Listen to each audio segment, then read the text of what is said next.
my big takeaway from Mandalorian season 1 is that I totally understand Vader's comment about no disintegrations to Boba Fett now.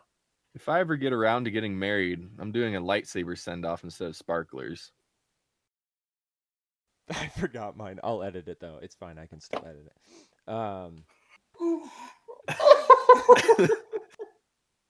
Just leave that. Just leave that. That's so good.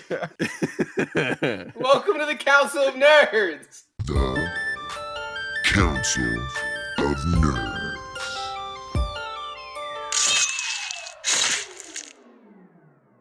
All right, welcome to the Logan Council didn't of get his Nerds. nap. I'm a little slow today, and most days. Oh my gosh, that was funny. I cried a little bit. That was good. Yeah, that was good. All right, guys. Dr. Pepper came out my nose. Yeah. Ooh, that would hurt. We are trying something That is lovely. a little new today, with recording. So if we have some technical difficulties, we apologize. We do not think they will happen, but they could. So just be prepared. Today we are going to talk about kind of a worldwide favorite, if you ask me. I think I read it's the most anticipated TV series to come back this fall, and that is Star Wars: The Mandalorian. What? Yeah, such a good show. I don't think I know anybody, Star Wars fan or not, who has seen that show and was like, "Yeah, it was alright." Yeah. Right. I'm pretty sure everybody was like, "Yeah, that was the coolest show I've ever seen." So we're gonna dive into it. We are going to talk about everything. I mean, we're right now we're just talking obviously season 1. We're gonna talk about maybe some hopes for season 2 coming up. And then when season 2 comes around and we're able to watch it, we will be talking about that here. So that will be awesome. But today, let's just start out with a simple, I mean, like, what do you guys love about this show? I'll just start off and say I don't have any negatives about the show at all. Okay, that's a lie. I had one negative about the show. But other than that, all good thoughts about this show. So, I don't know. Let's start with you, Brian. I think for me, the biggest thing was, so my wife isn't a nerd. Pray for me. And that's okay. We need the other sort as well. And so she was never was really in. She was never really into Star Wars. She saw all of them, like we saw them all in theaters and things like that, and she's seen all the older ones as well. So it's not like she was like anti nerd, Right. but it was the first time that I had seen her actively super stoked about something that was exclusively Star Wars. And for me, that was super cool because like she would be nice and would go to the movies with me, but it wasn't like something she was super into. But this, she was like, that Baby Yoda thing is super cute. By the way, his name's the Child. Right. The just like I think she enjoyed the fact that it was there was more, not that there wasn't acting in the other movies, but relatable acting in it. Like Yeah. it wasn't just this overarching mega story about the Skywalkers. It was an unrelated, basically space cowboy, and she's like, okay, I can get behind that. Spaghetti Western. So it was nice to be able to enjoy that with her. Yeah. And have her be like, oh, like every Friday, she's like, oh, the new episode came out, and she was the one reminding me half the time, and that was super cool for me. So that's not even about the show itself. Well, it is, but Yeah. it's more of how it was able to, I don't know, open that nerd door for my sposa. Your spouse. That's really cool. What about you, Dan? It's supposed. What do you like? Me, I think there are a few reasons. I liked it, like Brian was saying, you guys were saying, it's like a cowboy western. Like, I've always, not cowboy western, space western. There we go, space cowboy. I wanted to be a space cowboy in kindergarten. So everyone else was like, doctor, blah, blah, blah. And I'm like, astronaut cowboy. But sounds like you, Dan. let's see. I still want to do it, honestly. I think it'd be tight, space cows. But I also like just call up Elon Musk. Oh, I should on Mars. That'd be tight. Yeah. Okay, add that to my to-do list. Okay. And then I also really like, what's it called? Firefly and Cowboy Bebop, which are both kind of in that same general thing. They're like space cowboys, pretty much like space westerns, you know? And so it's cool to see like not only that thing that I like, but then like Star Wars is in on it too. And then it kind of gave me like almost Pokemon Go vibes, you know? Like when that first came out, everyone was united, everyone was happy. And I felt like the same way with like the Mandalorian. Like everyone was talking about it, everyone liked it, and I was like, this is cool. I'm Yeah. forgetting about all the world's problems because we're all thinking about Baby Yoda. Yeah. Yeah. I knew a ton of people who only got Disney Plus for The Mandalorian. I mean, I mainly did.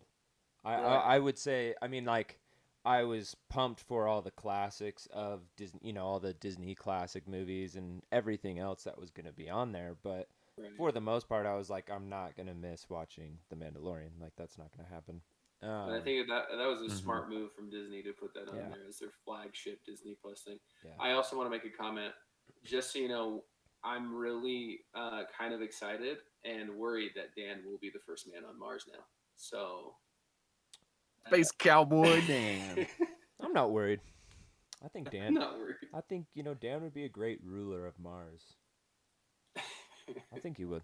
Would be. Especially if he's dressed up like a space cowboy. You know what I would like most about it? I wouldn't have to pay taxes. That'd be the best. It's true. Yeah. Well, for myself Great. with the Mandalorian, I loved it right off the bat. Like literally, like 10 seconds into the show, like into the actual show, not like the introduction stuff of like, oh, it's made by Lucasfilm and all that stuff, but like the actual show footage. Like 10 seconds in, I was like, I love this. There is nothing Right. that could go wrong at this point, and like. I think it was mainly the like what we've been saying, that old western spaghetti western style into the cantina scene, you know, a little bit of a standoff with some guys. That was just so cool. And I loved westerns. You know, I don't know about every boy, but most little boys went through like a little, you know, old like a cowboy scene, you know. And I definitely did. And I loved it. I love that show. I love it so much. I remember having cap gun fights with my brothers in the driveways. You know, it's like, oh, I shot you. And then Like- you'd run out of caps, and your mom Yeah, wouldn't buy you I have more. to So you're just like, reload. I'm just gonna like pretend. Yeah. The clicking noise is the gun sound now. Those are illegal in a lot of states now. It's Oh, kinda really? Sad. Oh, Yeah. darn. Yeah. So- I will say so. That one negative I have on the show isn't even entirely a negative. It's more of just like, I guess my least favorite episode, which we can kind of go around and get rid of that really quick, that negative thing. My least favorite episode, and I think a lot of people agree with me, is which again, this episode wasn't entirely bad. Like it had a ton of great stuff that I loved. There were just some aspects that weren't my favorite, and that's why it became my least favorite episode. But it's the episode where he goes, I don't know what the planet was, but he helps protect that little village. Yeah. It's the episode where he meets Cara Dune, Yes. which is awesome. I love that whole sequence of him meeting Cara Dune, and I mean, the way it looked was amazing and everything. But just, I did not like the village. I just didn't like that. I don't know. I don't even know how to explain why I didn't like it, but I just wasn't a huge fan of it at all. It was too It didn't really grab me either. It was seemed a out little of weird. place. Yeah, it was out of place. That's a good way to say it. Yeah, I agree. I remember seeing didn't that tickle my episode and just fancy. kind of being like, seems like a step When's down. next week? Because he gets out of the city, right, that he's Mhm. in. He finally gets out of there, and there's this super awesome moment where the other Mandalorians come to his aid, you know, and this is the way moment, and it's super cool. And then he's just in, and I get it, he's trying to go somewhere remote so that it takes him a while to find this kid. But it just seemed like a weird soft note in that moment, and I guess you can't just go 100% hard all the time in a show. Yeah. But I think was it they like farmed blue shrimp or something? Yeah, something weird. Like, and Mhm. I thought it was, or like it was cute. The child like grabbing the things and like putting it in his, that was the cute. frog, yeah. Yeah, Yeah. the frogs. Yeah. Um, I think it yeah, was more I of don't know. like it wasn't gritty. You know, like what we had gotten Yeah. up to that point was so gritty, and then even after that episode, it was all gritty. It was old western Yeah. grit. And I understand that like in old westerns, I mean, think about like the Magnificent Seven movies that they've made, right? You know, those Mhm. great movies, defending a small little town from the evil villain sort of situation. And that's exactly what they were going for in this episode, which is awesome. But I just don't think it was gritty enough. Like Magnificent Seven was still gritty. It wasn't like, Yeah. oh, look at this beautiful little place. And then a giant ATST walks in like a Tyrannosaurus Rex and just starts shooting everybody for their blue shrimp. And then, like, goes away because Cara Dune shot it. Like, you know what I mean? Like, it wasn't. It was just kind of like too, like, oh, heaven on Earth or heaven on whatever planet it was. And I just thought that was weird. But still, all in I all, will say fun the new episode. Magnificent Seven is my favorite Chris Pratt movie. Same. So, I agree. That's a he good did really movie. well in that. My friend Nick, he we saw that movie. I can't remember how many times, but we actually this is a total tangent, but this is funny. So we we were bored and we didn't have classes or anything. We were roommates and we didn't have any classes. And he was like, "Hey, do you want to go see Magnificent Seven tomorrow?" And I was like, "Yeah, why not?" He's like, "Do you want to hit up Pizza Pie Cafe first?" And which is like a pizza buffet place for people who don't know. And I was like, "Yeah, sure." And we literally went to Pizza Pie Cafe at opening, which is like 11 a.m. And then we went, and then we had pizza, and we were the only people at Pizza Pie Cafe. I think we probably got some looks of like, what lowlifes are coming to eat pizza, a pizza buffet at 11 a.m. And then Shouldn't we be in class? yeah, and then we went and we got tickets for Magnificent Seven. Saw it at like I think we saw it at like 12 p.m. and there was no one in the theater. It was just like me and him, and we loved it. And then after that, I think we saw it like 2 or 3 more times.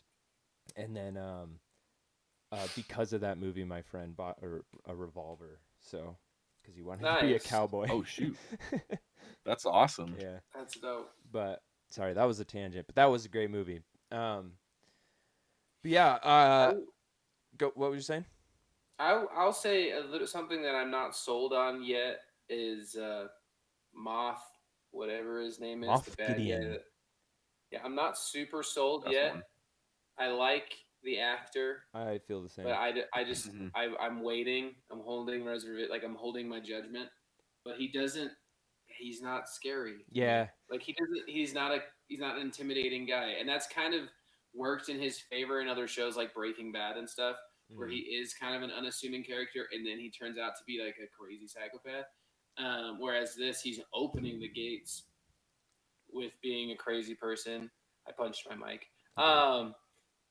But he does it. It just doesn't fit, and that was Yeah. kind of my gripe with the newer Star Wars films. My only gripe, really, I really enjoy them, but my biggest thing was Kylo Ren doesn't intimidate me. Darth Vader intimidated me as a kid. The Emperor intimidated me as a kid, but Kylo Ren never did. And so I'm just hoping that we don't fall into this other bad guy that's not gonna fit that mold of intimidating Star Wars villains. I want to hop on that really quick. We will get to that one day. You know, we're gonna talk about the Skywalker saga and Star Wars in general.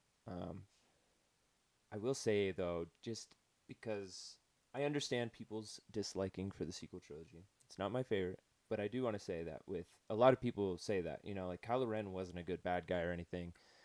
And in a way, to me, like I feel like that was the point. But we'll get into that another time. But yeah, I get what you're saying about Moff Gideon though. Moff Gideon isn't very scary, and you could be like, well, he's just like an Imperial, you know, I don't know what or he's a Moff, you know, he's not like Darth Vader in this big dark suit with a red lightsaber. But I think of Grand Moff Tarkin, And that guy Exactly. he freaked me out when I was a kid. And maybe it was just Yeah. his Yeah. wrinkly face that's shrunken in and you basically looks like a skull, but I don't know. Grand Moff Tarkin was actually a frightening human to me, and I just we can kind of theorize on this. Spoiler alerts, by the way. If you haven't seen The Mandalorian, I would stop right here because I'm gonna say kind of a spoiler. So if you want to leave, leave. But in the very last episode, the very end, it shows Grand Moff Gideon, and he has the black saber, right? Huge reveal, amazing. I freaked out when I saw that. I like woke up. I think we were in. It was like Christmas time when that episode came out, and so we were at my wife's parents' house for Christmas, and I don't remember why. Oh, the time change had messed me up, and so I wasn't able to watch it that night. I just fell asleep. But morning, I woke up instantly and watched the episode, and like I was just freaking out. But for me, if you don't know the lore of the black For saber, those of you who don't know, yeah, yeah, there's a lot to it. there's a lot to the black saber, like a Mhm. lot. And to just kind of say one thing about it to like make my point is the black saber, you basically have to win it. It's kind of like the elder wand in a way, like you kind of you have to be like you have to win it in battle, or you have to be if You have to be worthy of it. you have to be worthy of it. But I mean, that's more for the Mandalorians, that culture, right? For them, you have to be worthy because it unites the clans of the Mandalorians. It is representative of like whoever holds the black saber is the leader of all the clans of Mandalore. So it's a huge deal, and so this is so kind of hard to talk about, but like, so we know that the Mandalorian takes place after episode 6, right? So the fall of the Empire. Yeah. The Correct. last person that we know of to have the black saber is Darth Maul. It was Darth Sorry, Maul. not Darth Maul. It's Maul. Just Yeah. Maul. And Maul. so for me, yeah. So I don't really understand. I mean, it's all interesting. It's kind of there's so many things you have to think about because it's like, but even though Maul was the last one to have the saber, right? He Mhm. in the Clone Wars, he fought with Darth Sidious. Darth Sidious won, but didn't kill him. But then Sidious was basically like, "You're working for me now again, but in a different way," and held Mandalore. And then there's the whole siege of Mandalore that happened. Maul escapes, but he still has the dark saber. But I bet he still has loyalty to Sidious. And so it's like, oh, so did Sidious like basically say like you have to give Moff Gideon the black saber? I don't know. But then he has it in the show Rebels which is right before episode 4. So it's like so confusing to me because Moff Gideon can't. There's no way he defeated Maul into getting the black saber. There's no way. And I don't see see a him. way. Yeah, unless he died of old age. I don't see really anybody defeating Maul for Well, the we black know saber. that he doesn't because we also know that Obi-Wan eventually kills them all. Right. Rebels show. Right. But it's just. Yeah. But that's the Rebels is after the Mandalorian, right? That's before Right. episode. Oh no! I am so dumb. No. You're no, right. Timeline's off. Yeah, because Rebels happening before. Rebels all is that. before. Oh, That okay. was before So episode 4, but Mandalore's after. so then that's 6. so then we the don't last know person. where the Well, saber is. I think the last person who had it was Sabine Wren, then from the show Rebels. Draco Malfoy. Oh yeah, Draco. Yeah, that's right. Oh, Calling it, Dan. who's Draco? You heard it here first. Dan says Draco Malfoy I think it could has have the been black Sabine, saber. and it could have been passed. Sabine could have passed it down, or maybe not even that had to pass it down at that point. But I don't know because they show I don't know. Sabine. Maybe They show Sabine at the very end of Rebels, of the show Rebels, which is post episode. It's like, yeah, it's post episode 6, and she still has the black saber. I'm pretty sure. Maybe that's how he got it. He beat Sabine. Yeah. Well, I just don't didn't see that. the but okay. Empire spank Mandalore and killed all of them, and that's why they're all in hiding? There was like there was a battle of sorts, I guess. That So maybe like Gideon was commander or something of the forces that took down like Sabine, and then he kind of just took it as like, oh, this is a cool little trophy. Well, the Mando knows who Gideon is. Like he sees him and he goes, "That's Moff Gideon." Like he knows. and Moff who he Gideon is. knows who Mando is. Or what's his name? Right, and people are Din saying Djarin. right, and so it hasn't been confirmed yet what that relationship is.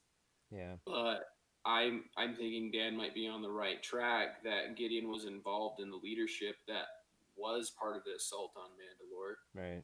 and that's how they crossed paths. I think the last thing and again, it's been a long time since I read this.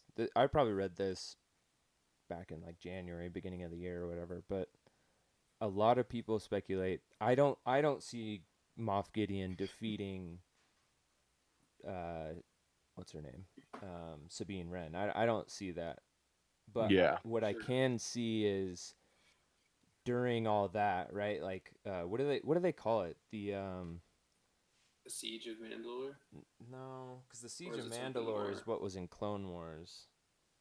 I can't remember. There's like a name they had for it, but is it like the Massacre or something? I don't know. But anyway, when the Empire basically is taking down the Mandalorians, I can see it as like Moff Gideon is leading that whole charge against the Mandalorians.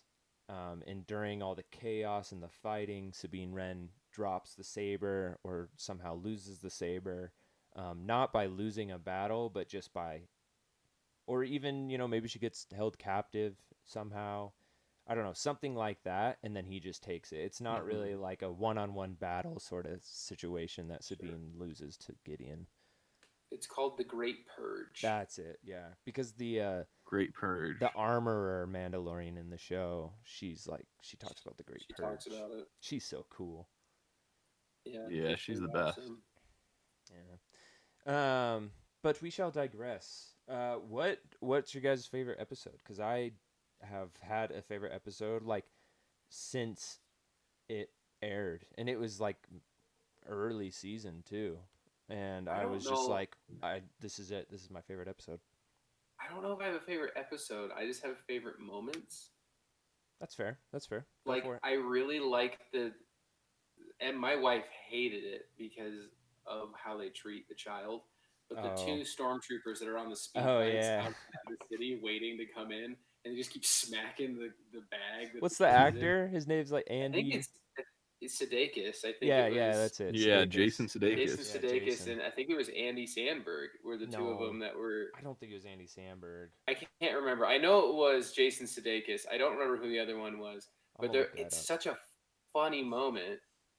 Yeah. It's like, these are people. Like, these are dudes in a military unit. Like, they have conversations. They just hang out sometimes. And that moment was really funny to me. I remember laughing super hard at that. And I also liked, are they the blurgs or glurgs? I can't, the little two-legged things that... What was it? Blurgs. That Queel rides around on. I remember being super sad when one of them got carried off by those monsters that were like around their campfire. I remember being very sad. Yeah, that was sad. It's Adam Pally, by the way, the other actor. I don't know who that is. I don't know who that is. But I don't either. His name. Give him credit. He was there. I loved how many little hidden actors were in the series as well. Yes, there were many cameos. Dan, what was your Brian? You still go for it. One other thing that this is just a cool side fun fact about the series. But when you had the moment where you had all the stormtroopers, when there was the most number of stormtroopers closer to the end of the show, those were all volunteers that had I don't know about all of them, but most of them. Well, a lot of them. Yes. But you'll notice in the show when they would get shot, there wouldn't be any blast marks on their armor afterwards, and it was because that was their own armor pieces that they had either made or had collected over time, and they didn't want them to be damaged. And so they went out and found a bunch of people to volunteer to be in their suits to be part of this scene, which I was like, that's super cool. Yeah. That's that awesome. they gave these Yeah. fans an opportunity to be part of the show. Yeah, they're from so the 501st Legion in Southern California. in Southern California. That's so cool. I thought that was a really cool little thing. But Yeah, that's cool. All right, Dan? I did not know that. I think mine is kind of a toss-up. The episode where he first meets the child, I love that one. I think it's a great intro. Especially when they go into, I forgot the planet, no, the compound, that one, and he's with the IG robot. I think that's super funny. IG-11. And then IG-11.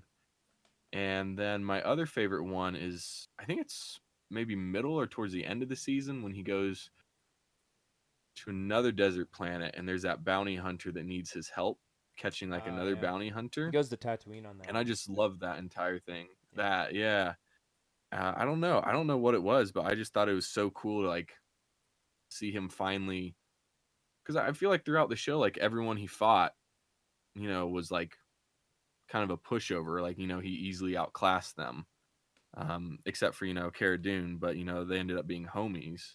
Like, this is the first time where there's like a villain or like, a target enemy that like can actually throw down with him. So I thought it was really cool. Fun fact about that episode on Tatooine. Well, not really a fun fact, but that episode on Tatooine, that's a great episode. I love that. A lot of people didn't like that episode as much. I really did. And it's because... Well, they're wrong.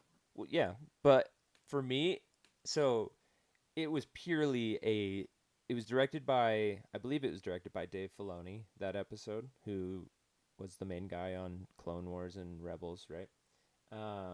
He's incredible. And he's incredible. He's the new George Lucas, like brain-wise, in the sense that like he knows everything. He was George Lucas's Padawan in everything. George Lucas taught him everything.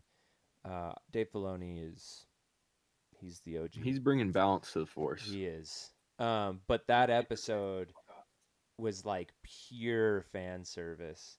Yeah, and a lot of people don't like fan service. I love it.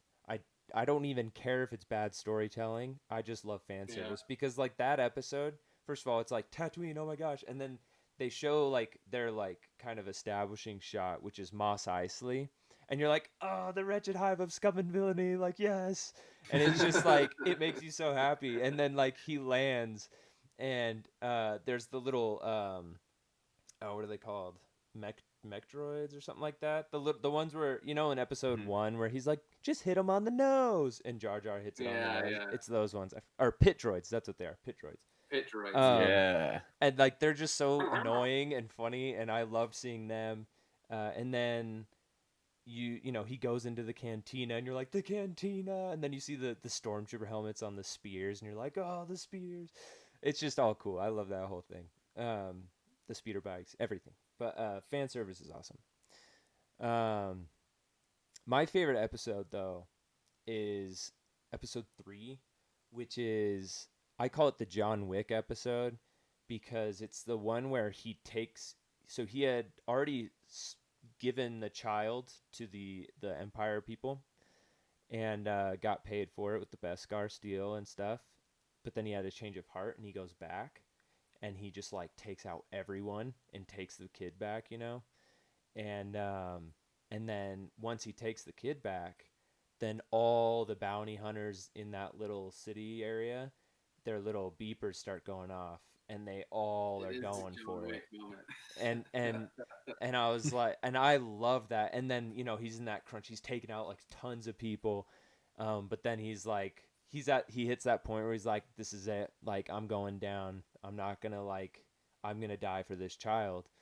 But then all the Mandalorians come out of hiding, and just like that big dude with the big heavy like light machine gun is just like mowing down people.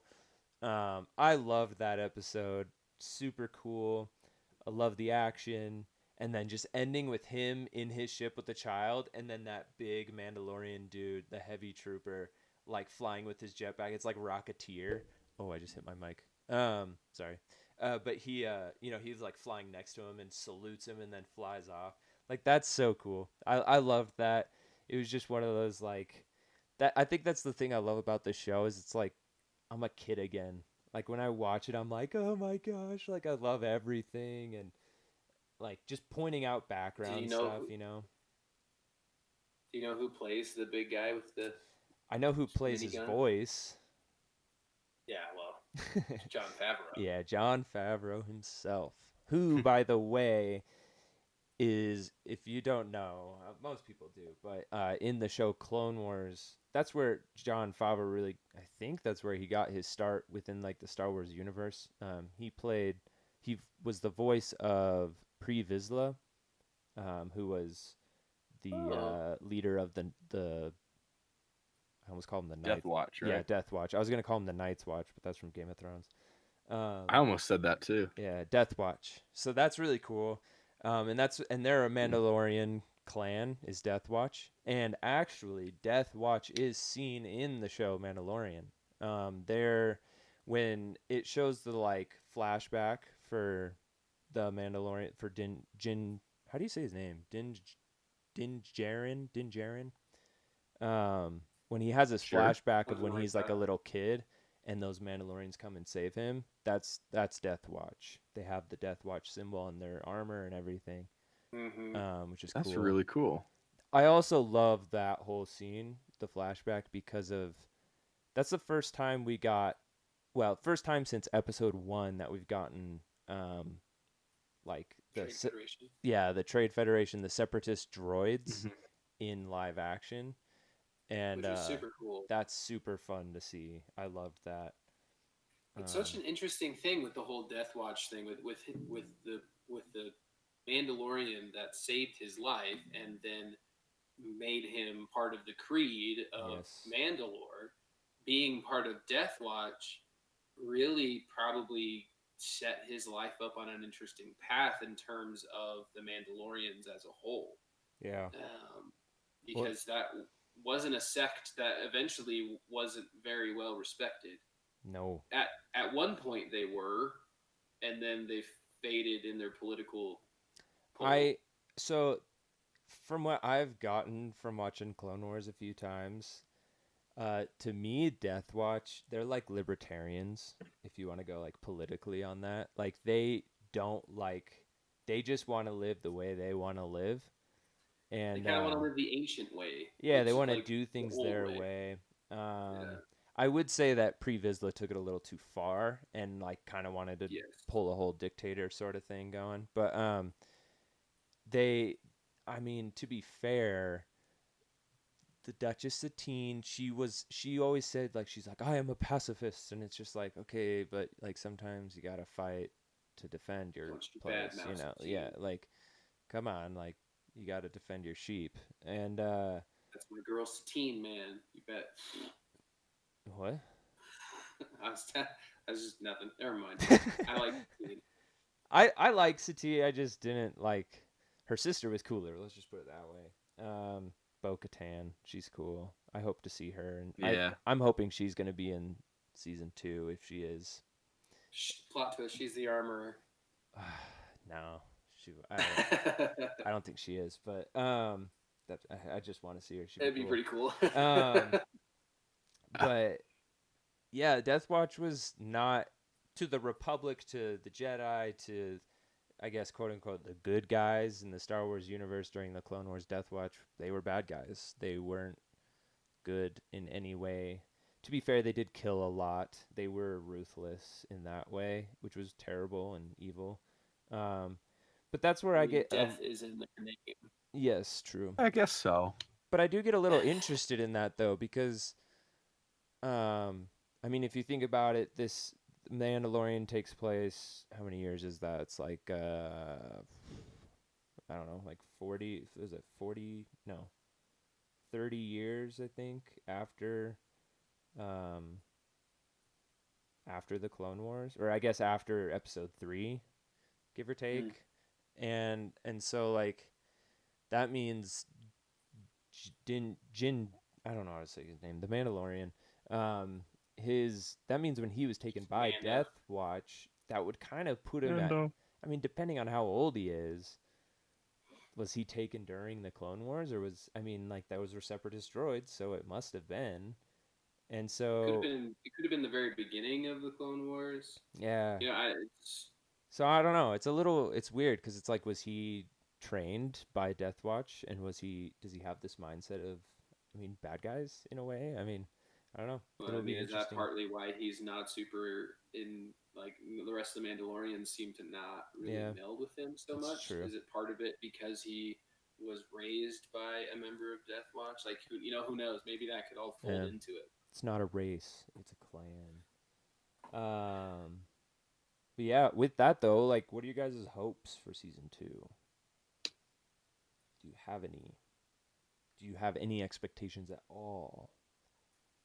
I really don't want to have any. That's fair. I didn't have any for season 1. True. And I think even if I did, I still would have been blown out of the water. But I'm trying to go at it in I just want to see what happens. I want to see how creative they can be. I think that would be huge for me, is if they're not afraid to go into pre-established stuff, like them using Death Watch and having that glimpse, and then the Black Saber and things like that. Like, those moments were awesome for me, and I just hope that they continue on that path and don't fall into a bit of the trap that I've seen Disney fall into of trying to shun that part of Star Wars. That's why, as long as Dave Filoni his name's on this, I have complete and utter faith that it's or going to even be as great. long as Favreau leans on Filoni for some stuff. Well, I think that it'll stay on track. I think I don't know if this was recent or how long ago it was, but I read this article about The Mandalorian, and a part of it was talking about Dave Filoni and Jon Favreau. And Jon Favreau said, this is a rundown of his quote, but he said, Dave Filoni was trained by George Lucas. He said George Lucas to Dave Filoni to George Lucas is me to Dave Filoni. He says, I don't do anything without Dave Filoni's permission, basically, because he'll be like, hey, well, why don't we just do this? And then Dave Filoni's like, no, you can't do that because of this and this and this. And he's like, but like, why? And he's like, because of this. And then he's like, okay, fine, basically. And so Dave Filoni is kind of like the cement that's holding the whole building together at this point. I don't want them to find the child's home planet. I don't think they will. I don't want them to. Are we gonna theorize right now? Because we don't have a ton of time, but like, I have some. Did you guys watch the trailer for season 2? I actually haven't yet. Yes, once. Okay, so I don't remember anything. I think from I saw it briefly, but it was just like, you need to take the child too. Yeah. So first off, I do want to say one of my favorite things that they have done with season 1 and now with season 2 is with these trailers, they do not reveal jack squat. They don't show us anything that leads us to know anything about the show, and that is how it should always be. It takes away theories. I mean, it doesn't take away theories, but it takes away like those like okay. Let's put it this way. In the sequel trilogy, there weren't very many surprises, right? We went in basically knowing what was going down. I mean, there was a few surprises, but nothing crazy. The Mandalorian had the Black Saber. Huge surprise. Baby Yoda, the child. Yeah. Huge surprise. Nobody saw those coming at all. Even showing Death Watch was a huge thing. That was a big surprise. Bringing in, stuff that we've seen from Clone Wars. Yeah, and they could have gone down the path of showing all of that in the trailer to get people hyped. Because, like, Episode 9, when I heard Palpatine's laugh at the end of the trailer, I was stoked out of my mind. Yeah. But then it wasn't a surprise. It wasn't in the movie at all. And that because the only thing it did was circulate more theories of, well, it might not actually be him. It could be this. It could be that. which So is that part, I was fine. excited to see how they were going to do it. Yeah. But I would have rather it been like, it's Palpatine. Like, Yeah. you know, like I would See, like when I Yeah. watched, I remember watching the trailer for that, and they had Palpatine's laugh because I watched it live on TV. It was at Star Mhm. Wars Celebration yeah. in Chicago, and I watched it live, and they had his laugh, and then Ian McDiarmid came on stage and was just standing there, and like everyone was freaking out, and I was freaking out. I was like crying, like I was in my apartment by myself, and I was like crying, like, oh my gosh, like Palpatine, and like which I love. Like I love those moments. I love that having, I love having that in a trailer, but right, in I kind of would much rather have it be a surprise in the movie. And they haven't done that with the Mandalorian. The trailer for season 2 showed more of season 1 than it showed of season 2. Yeah, Like I'll have it to showed watch it little again, moments but from season 1 of them having like the moments that he shared with the child and different things in season 1, and I was like, okay, I like that. I do know there are spoilers. I haven't looked them up. I know one thing that I'm not even going to share on here. I don't want spoilers, but apparently there's kind of spoilers if you look up season 2 for The Mandalorian on IMDb. Look at their casting. It kind of creates some spoilers. And I know one of them, and that it doesn't entirely spoil it for me because I'm not sure. I don't even share them with me. Like, I don't want to know. That's why I don't search for them. But if you like spoilers and you want to know, go for it.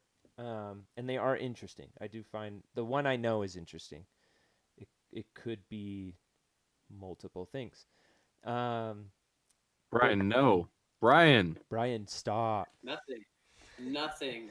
But yeah, I will say I have one theory that I have read a lot around the park that I would love to see, because it not only is grabbing stuff from Clone Wars, but it's also grabbing stuff from Jedi Fallen Order, which is a video game, which then also is grabbing stuff from just deep Jedi lore in general, and I like that.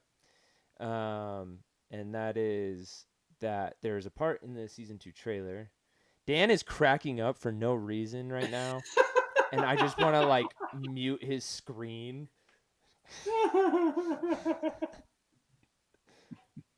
His face is so red. It's so red. I don't understand why. It's as red as my chance cube. Ugh, Just very y'all red. have to check your phone after this. Okay, well. Anyway, as I was saying, don't check it right now, Brian. Then you're going to start laughing, and then it's all going to go haywire. Okay. So, there's a part in the season 2 trailer. Freaking Dan. Season 2 trailer, go. Season 2 trailer. Yes, go. It shows the Mandalorian and the child. The child's in the Mando's arms, and they're walking. It's like looks like a snowy, icy planet, and they're walking into what looks like an ice sort of cave. Really simple, super. It's probably a 1 second shot that they show, but lightsaber. yeah, sort of. Everybody is very much speculating, and I speculated the moment I saw it that it is the planet Ilum, which if you watch Clone Wars, you know that, or if you play Jedi Fallen Order, that is the planet where the Jedi would go to get their kyber crystals for their lightsabers. And there's multiple theories that branch off from that, and one that I have thought of is certain people that could be in those ice caves on Ilum, because it is a very like force-centered planet, much like Dagobah, where Yoda is at the end of. Still think Dagobah is actually his home planet, but I don't know. Could be, but I want. So I don't want. A lot of people do. I don't want Ahsoka Tano live action in this. I don't. Really? I don't want Ahsoka Tano live action. Period. And the only reason is because she was perfect in animation, perfect voice. I just don't Sure. know if they would dub a voice from Ashley Eckstein. I don't know if they would do that. That'd be very difficult, especially if she's in a lot of lengthy scenes or whatever. Sure. But it is possible that she could be there in Ilum, which if it is Ilum. Ilum is also the planet that was eventually turned into Starkiller Base. Yeah, good point. Really? Yeah. Huh. Which is really cool. That's where they get all the energy to shoot the laser that destroys all the. Because its core is basically a planets giant in kyber episode crystal. 7. Yeah. That Yes. makes so much sense. Mega Huh. Death Star. Yeah. Mega Death Star. But yes, I love this show. I think we're good on time Incredible. with this. Yeah. I'm excited. At the end of the day, that's all. That's Yeah. all. That's the only feeling I have is excitement, and I want it to happen now. And I want It's more not- there's- merchandise. Yeah, there's no like. Me too. There's no nervousness. Like I felt like with the new Star Wars movies, I always had this moment of like, What's gonna it might happen not be this good. time? Yeah. yeah, like it might not be good. Yeah. But with this, I don't see. It's their game to lose. If they mess this up and make it bad, it's 100% their fault, Mm-hmm. and I will never forgive them. Well, So and that's them playing a dangerous Mhm. game. I mean, like I said at the beginning, this show, I read that it is the most anticipated TV series in the world for season 2. Like it's huge. Yeah, I It's a don't massive doubt show. it. and I swear, if they do the thing with season 2 Mando that they did with Mulan on Disney Plus, I am going to lose it. I don't think they'll make that mistake ever again. But yeah, but yes, I honestly, I can't wait to do more Star Wars stuff. After previous to this episode, that's not the wrong word. Prior to this episode, I was kind of like, I don't know if I want to get into Star Wars because it's kind of touchy with things, like people. Yeah. A lot of people hate a lot of things about all types of Star Wars, and but man, I love it, and I'm ready. I'm ready to go into deep lore. I'm ready to talk about Skywalker Saga. I'm ready for it all. I can't wait, and I can't wait to talk about Mandalorian season 2 in the end of October. I'm so excited for it. Yes. Any last words? It's really going to be the only thing that people talk about. Last word is I have agree. spoken. Wait, what was your last word? Oh, I like that. He has spoken. That's what okay, his last okay. words were. Okay. Dan? Don't worry, I got you. My last words, I really think they're gonna try to tie in more people from like the Clone Wars that we've seen in the past. So I'm excited to see how they do that. Yeah, that'll be cool. Well, in my last words, besides the closing words of the show, are "This is the way."